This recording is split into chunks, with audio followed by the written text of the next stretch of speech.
आज की इस वीडियो में स्टूडेंट्स हम करेंगे क्लास 11 केमिस्ट्री के यूनिट नंबर 5 के तमाम डिस्क्रिप्टिव क्वेश्चंस। तो आइए इस वीडियो को स्टार्ट करते हैं। मैं आपको लेके चलता हूं अपने कंप्यूटर की स्क्रीन पर। तो डिस्क्रिप्टिव क्वेश्चन में स्टूडेंट्स सबसे पहले हमारे पास क्वेश्चन नंबर 1 है, व्हाट इज सरफेस टेंशन। हमें बताना है कि सरफेस टेंशन क्या होती है। एक्सप्लेन इट विथ एग्जाम्पल, और हमें एक्सप्लेन करना है सरफेस टेंशन को एग्जाम्पल के साथ। और आगे हमसे कहा है गिव इट्स यूनिट्स, और इसका हमें यूनिट भी बताना है। And describe the factors that affect on surface tensions of liquid. और साथ में हमें फैक्टर्स बताने हैं कि वो कौन से फैक्टर्स हैं जो कि असरअंदाज होते हैं सरफेस टेंशन पर। तो सबसे पहले स्टूडेंट्स मैंने यहाँ पर हेडिंग लिखी है सरफेस टेंशन की। सरफेस टेंशन क्या है वो हम देख लेते हैं। It is the property of liquid. ये लिक्विड की एक प्रॉपर्टी है, यानी सरफेस टेंशन किससे रिलेट करती है, सॉलिड के साथ, लिक्विड के साथ या गैस के साथ। तो सरफेस टेंशन बेसिकली हमारे रिलेट करती है यानी बिलोंग करती है किसके साथ, लिक्विड के साथ। तो it is the property of liquid in which the free surface of the liquid behaves like a stretched membrane. जिसमें क्या होता है, जो फ्री स्पेस होती है लिक्विड की वो बिहेव करती है लाइक अ स्ट्रेच्ड मेम्ब्रेन। कि पानी की जो लेयर होती है ना उसमें खिंचाव होता है। खिंचाव क्यों होता है, सरफेस टेंशन की वजह से। And experiences the net inward pull. और फ्री सरफेस आपकी स्ट्रेच मेम्ब्रेन के तौर पे बिहेव क्यों करती है, क्योंकि एक तरह से इनवर्ट पुल यानी एक फोर्स लग रही होती है नीचे की तरफ। यानी पानी की सरफेस की जो लेयर होती है उस पर एक नीचे की तरफ फोर्स लग रही होती है, जिसकी वजह से वाटर की जो फ्री सरफेस होती है वो बिहेव करती है लाइक अ स्ट्रेच मेम्ब्रेन, जिसको हम कहते हैं सरफेस टेंशन। आगे मैंने यहाँ पर लिखा है इट इज़ अ फोर्स, यानी सरफेस टेंशन हमारी क्या है, एक तरह की फोर्स है which pulls the surface molecules of the liquid in the downward direction. जो कि क्या करती है, बेसिकली खींचती है सरफेस के जो मॉलिक्यूल्स होते हैं लिक्विड के, उसको डाउनवर्ड डायरेक्शन में खींचती है अपनी तरफ। So it can be defined as force per unit length. तो लिहाजा मैथमेटिकली अगर मैं आपसे कहूँ कि सरफेस टेंशन को हम कैसे डिफाइन कर सकते हैं, फोर्स पर यूनिट लेंथ, या आप कह सकते हो एनर्जी पर यूनिट एरिया। के फोर्स पर यूनिट लेंथ या energy per unit area on the surface of liquid is called surface tension. तो वैसे तो स्टूडेंट्स मैंने आपको बताया कि सरफेस टेंशन क्या है, कि फ्री सरफेस अगर वाटर की बिहेव करे लाइक अ स्ट्रेच मेम्ब्रेन तो उसे हम कहते हैं सरफेस टेंशन। और मैथमेटिकली हम क्या कह सकते हैं स्टूडेंट्स, मैथमेटिकली हम कह सकते हैं फोर्स पर यूनिट लेंथ या energy per unit area is called surface tension. तो स्टूडेंट्स को हम डिनोट करते हैं यानी रिप्रेजेंट कराते हैं सरफेस टेंशन को गामा से। ये गामा का सिंबल है। और अगर हम यूनिट निकालें फोर्स पर यूनिट लेंथ के लिहाज से, यूनिट क्या निकलेगा, फोर्स का यूनिट होता है डाइन और लेंथ का यूनिट होता है सेंटीमीटर। इसका मतलब सरफेस टेंशन का यूनिट क्या हो जाएगा, डाइन पर सेंटीमीटर। और अगर हम एनर्जी के लिहाज से यूनिट निकालें, energy per unit area, energy का यूनिट होता है अर्क और एरिया का यूनिट होता है सेंटीमीटर स्क्वायर। तो एनर्जी पर यूनिट एरिया के हिसाब से सरफेस टेंशन का यूनिट हो जाएगा क्या, अर्क पर सेंटीमीटर स्क्वायर। तो ये स्टूडेंट्स मैंने आपको बताया सरफेस टेंशन के बारे में। अब हम इसको देख लेते हैं एग्जाम्पल से। तो सबसे पहले स्टूडेंट्स मैंने यहाँ पर हेडिंग लिखी है एक्सप्लेनेशन की, consider a molecule B which is present inside the liquid. कि हमने फर्ज किया कि एक हमारे पास मॉलिक्यूल बी है, जैसा कि आप इस कंटेनर में देख सकते हो, और जो कि कहाँ पर मौजूद है, लिक्विड के अंदर मौजूद है, यानी इनसाइड द लिक्विड मौजूद है। अच्छा, आगे मैंने लिखा है this molecule is attracted by the molecules equally. यानी ये मॉलिक्यूल क्या हो रहा है, अट्रैक्ट हो रहा है दूसरे मॉलिक्यूल से इक्वली। यानी हर तरफ से इस मॉलिक्यूल के ऊपर जो फोर्स अप्लाई हो रही है, जो कि मॉलिक्यूल मौजूद है पानी के अंदर, वो इक्वली अप्लाई हो रही है। सही है, तो इसलिए मैंने यहाँ पर लिखा this molecule is attracted by other molecules equally, so the net force is zero. तो क्या होगा, क्योंकि हर तरफ से बराबर की फोर्स लग रही है इस बी मॉलिक्यूल पर, तो टोटल फोर्स यानी नेट फोर्स इस मॉलिक्यूल पर क्या होगी, जीरो होगी। सही है students. Consider N other molecule A which is present on the surface of liquid.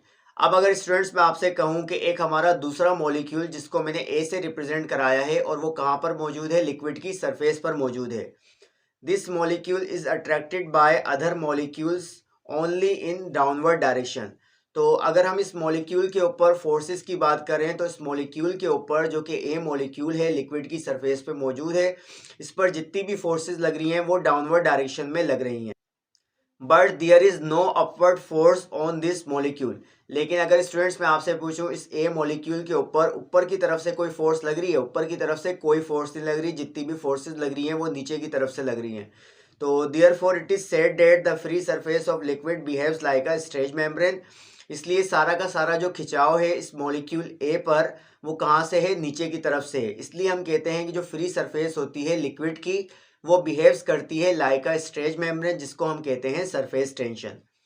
Water has more surface tension, और अगर हम वाटर की बात करें तो वाटर की सरफेस टेंशन बहुत ज़्यादा होती है। कितनी होती है?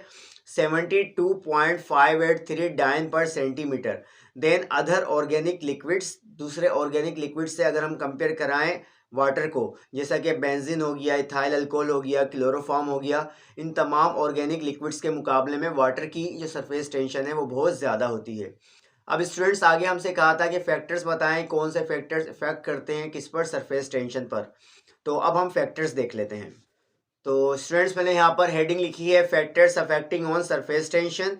फिर मैंने एक सेंटेंस लिखा, the following factors affects on surface tension of liquid. कि सरफेस टेंशन बेसिकली डिपेंड्स करती है फॉलोइंग फैक्टर्स पर। नंबर 1 है इंटरमोलिकुलर फोर्सेस। तो intermolecular forces are directly proportional to surface tension. इसका मतलब ये है कि अगर हमारी इंटरमोलिकुलर फोर्सेस ज़्यादा होंगी तो सरफेस टेंशन भी ज़्यादा होगी। इसका मतलब ये कि अगर लिक्विड की सरफेस पे जो मॉलिक्यूल्स मौजूद हैं उनमें इंटरमोलिकुलर फोर्सेस बहुत ज़्यादा हैं, तो इसका मतलब जो फ्री सरफेस है वाटर की वो बिहेव करेगी लाइक अ स्ट्रेच मेम्ब्रेन, और वहाँ पर सरफेस टेंशन बहुत ज़्यादा होगी। और अगर इंटरमोलिकुलर फोर्सेस कम है लिक्विड के मॉलिक्यूल्स के दरमियान तो सरफेस टेंशन की वैल्यू भी कम होगी। जैसे वाटर की अगर हम बात करें तो वाटर की सरफेस टेंशन मैंने जैसा कि आपको बताया बहुत ज़्यादा होती है, लेकिन अगर हम दूसरे ऑर्गेनिक लिक्विड्स की बात करें जैसे बेंजीन हो गया, इथाइल अल्कोहल हो गया, तो इनकी जो सरफेस टेंशन है वो कम है। इसका मतलब उनमें इंटरमोलिकुलर फोर्सेस कम है। सेकंड फैक्टर स्टूडेंट्स मैंने यहाँ पर लिखा है temperature. Surface tension of a liquid is inversely proportional to temperature. कि सरफेस टेंशन बेसिकली हमारी इन्वर्सली प्रोपोर्शनल है किसके, टेम्परेचर के। यानी अगर आप टेम्परेचर को बढ़ाओगे तो क्या होगा, सरफेस टेंशन हमारी कम हो जाएगी, और अगर आप टेम्परेचर को कम करोगे तो सरफेस टेंशन बढ़ जाएगी। क्या मतलब स्टूडेंट्स, मैं आपसे कहूँ एक कंटेनर के अंदर पानी मौजूद है और पानी की जो सरफेस है वहाँ पर सरफेस टेंशन मौजूद है। अगर उसके अंदर कोई भी चीज़ आप कागज़ वगैरह डालते हो तो वो उसकी सरफेस के ऊपर क्या करता है, फ्लोट करता है। लेकिन अगर आप उसी पानी को गर्म कर दोगे तो लिक्विड की जो सरफेस है वो क्या होगी, वो बाकी नहीं रहेगी। इसका मतलब टेम्परेचर को बढ़ाने से सरफेस टेंशन क्या होती है, कम हो जाती है। तो ये हो गए स्टूडेंट्स के फैक्टर्स।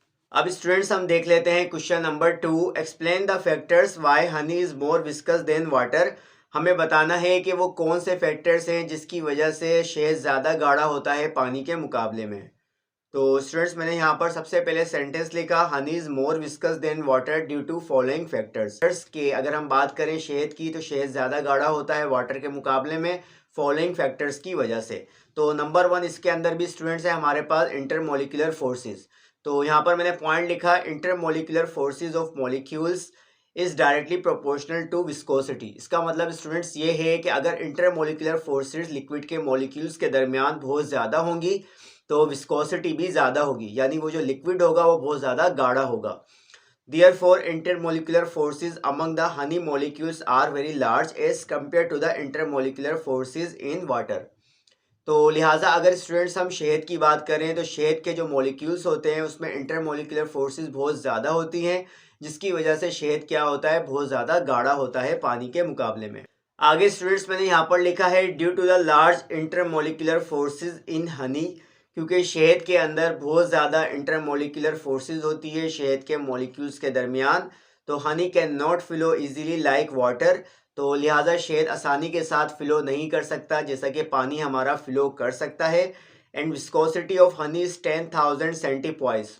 और अगर हम विस्कोसिटी की बात करें कि हनी की विस्कोसिटी कितनी होती है, 10,000 सेंटीपॉइस होती है, while the viscosity of water is 1.0 सेंटीपॉइस। तो आप देख सकते हो कि वाटर की विस्कोसिटी 1.0 सेंटीपॉइस है और हनी की है 10,000 सेंटीपॉइस। तो शहद के अंदर इंटरमोलिकुलर फोर्सेस बहुत ज़्यादा हैं, लिहाजा शहद ज़्यादा गाढ़ा है as compare to the water. सही है, इसलिए हम कह सकते हैं कि हनी हमारा क्या है, बहुत ज़्यादा विस्कस है वाटर के मुकाबले में। सेकेंड फैक्टर स्टूडेंट्स मैंने यहाँ पर लिखा है टेम्परेचर का।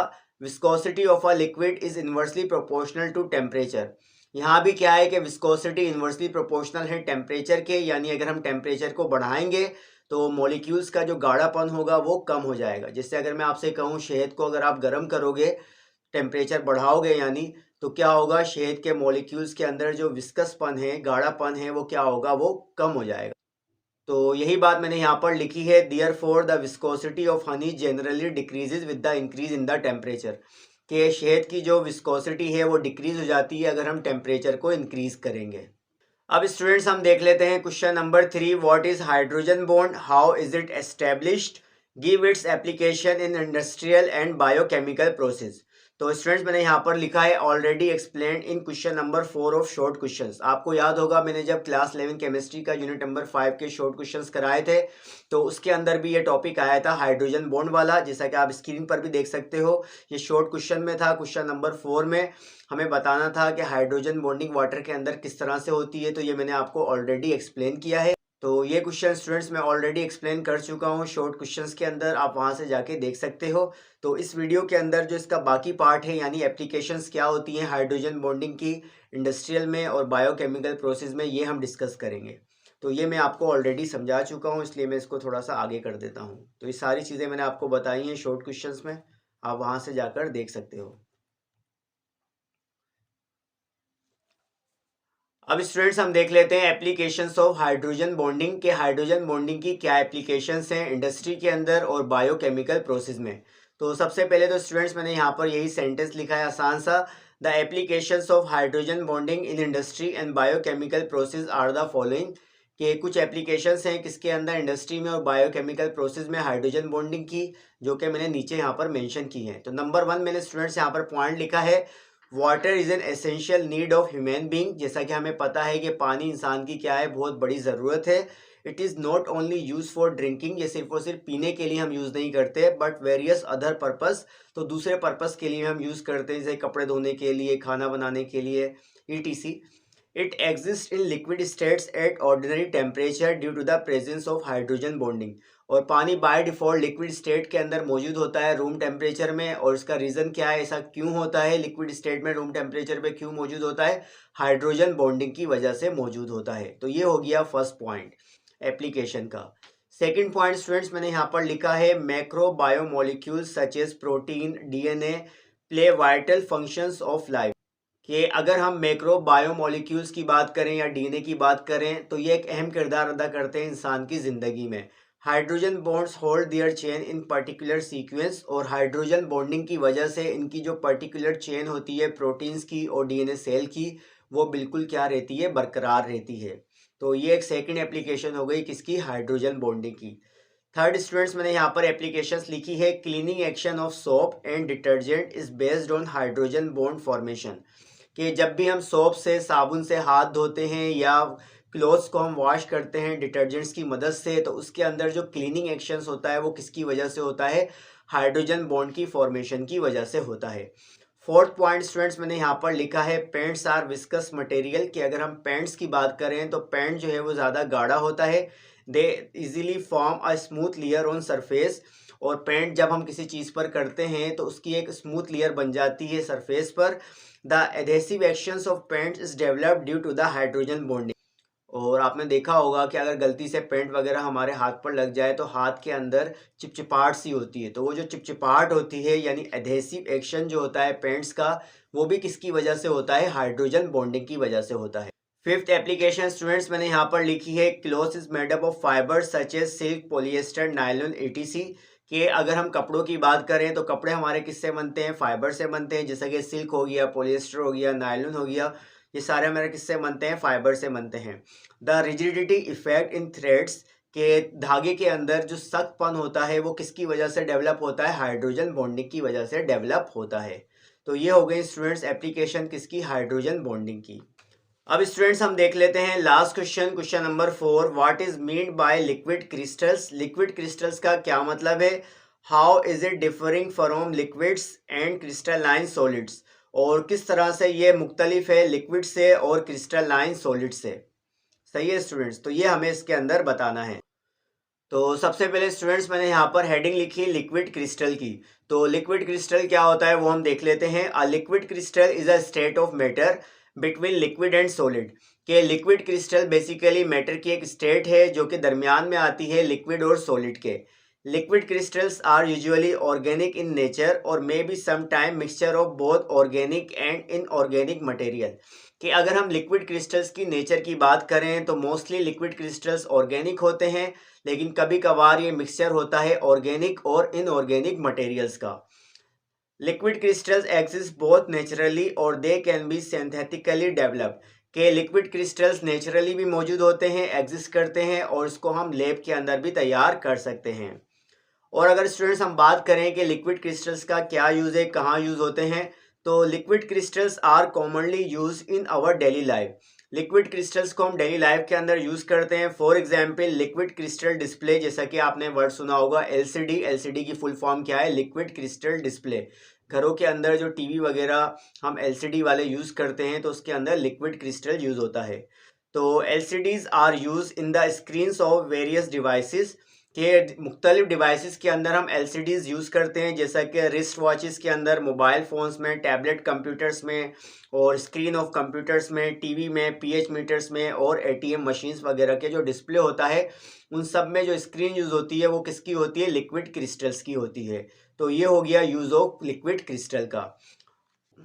अब स्टूडेंट्स हम देख लेते हैं कि लिक्विड क्रिस्टल किस तरह से डिफर करता है लिक्विड और क्रिस्टलाइन सॉलिड के साथ। तो liquid crystals can be differentiating from pure liquid and crystalline solid with its certain characteristics. के लिक्विड क्रिस्टल्स को हम डिफरेंशिएट करा सकते हैं प्योर लिक्विड से और क्रिस्टलाइन सॉलिड से बाय नंबर ऑफ वेज। तो यहाँ पर मैंने लिखा है they have ability to flow like liquid. के लिक्विड क्रिस्टल्स के अंदर एबिलिटी होती है क्या? कि वो फ्लो करते हैं लिक्विड की तरह, but the molecular arrangement is similar to the crystalline solid. लेकिन अगर हम मोलिकुलर अरेंजमेंट की बात करें, यानी उसके जो मोलिक्यूल्स अरेंज होते हैं वो सिमिलर होते हैं किसकी तरह? क्रिस्टलाइन सॉलिड्स की तरह।